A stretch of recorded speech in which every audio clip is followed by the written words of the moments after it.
vient la pollution de l'air. Le climat de la Terre change, il se réchauffe, principalement à cause de gaz produits par l'activité humaine, les gaz à effet de serre. Ces gaz, en s'accumulant dans l'atmosphère, augmentent l'effet de serre naturel de la Terre, c'est-à-dire qu'ils agissent comme une couverture.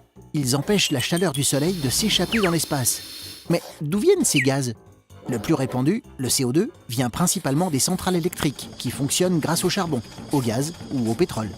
Les centrales brûlent ces produits pour fournir de l'électricité, et cela rejette de la fumée qui contient du CO2, mais aussi d'autres produits polluants. En Europe, sur les 30 plus gros pollueurs, 26 sont des centrales électriques. Le reste de la pollution au CO2 est principalement produit par de grosses usines, les transports routiers et nos habitations. Mais le CO2 n'est pas le seul gaz à effet de serre. Le méthane et l'oxyde d'azote sont aussi polluants. Et là, c'est l'agriculture qui est championne sur le rejet de ces gaz. Élevage d'animaux, culture de céréales et autres. C'est pour lutter contre cela que depuis 1997, environ 180 pays se sont engagés à réduire la production de ces gaz.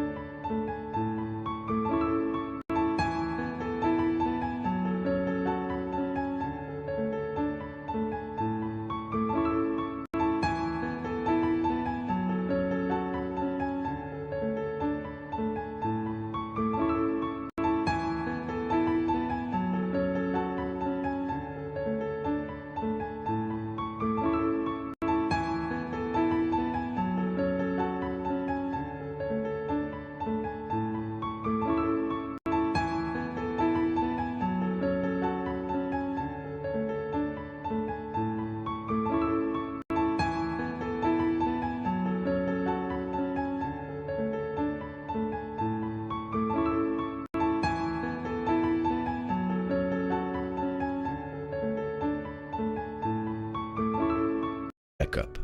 La COP, c'est une conférence annuelle sur le réchauffement climatique qui a pour but d'encadrer les efforts des pays pour lutter contre le changement climatique.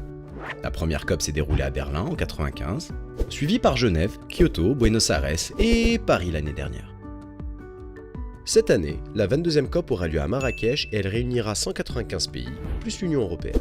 Au terme de la COP 21, les pays participants ont signé un accord où ils s'engagent à limiter les émissions de gaz à effet de serre pour tenter de limiter le réchauffement climatique à moins de 2 degrés. Les gaz à effet de serre sont des gaz qui piègent la chaleur à l'intérieur de l'atmosphère terrestre. La hausse de leur concentration dans l'atmosphère est l'un des principaux facteurs à l'origine du réchauffement climatique. Pour réussir à limiter ce phénomène, les États se sont fixé l'objectif de réduire leurs émissions de 50% d'ici à 2050 et de 100% d'ici à 2100. Pour la COP22, les pays auront pour objectif de mettre en œuvre l'accord de Paris en proposant des plans d'action. Les États-Unis, par exemple, veulent réduire leurs émissions de 26 à 28% d'ici à 2025. La Chine prévoit entre autres de planter des forêts sur près de 40 millions d'hectares. L'Union européenne prévoit de fournir 27% de sa consommation d'énergie à partir d'énergies renouvelables d'ici à 2025. Le Maroc, quant à lui, s'est engagé à réduire ses émissions de 32% d'ici à 2030, en initiant notamment des projets importants en matière d'énergie renouvelable, notamment dans le solaire et l'éolien. OCP, acteur engagé dans la préservation de l'environnement, participe lui aussi à la COP22 à travers la mise en place de plusieurs programmes environnementaux ayant obtenu le label COP22. Leader mondial du marché du phosphate, le groupe OCP vise à remplir les deux conditions d'une même ambition: œuvrer pour la sécurité alimentaire mondiale et assurer la préservation de l'environnement.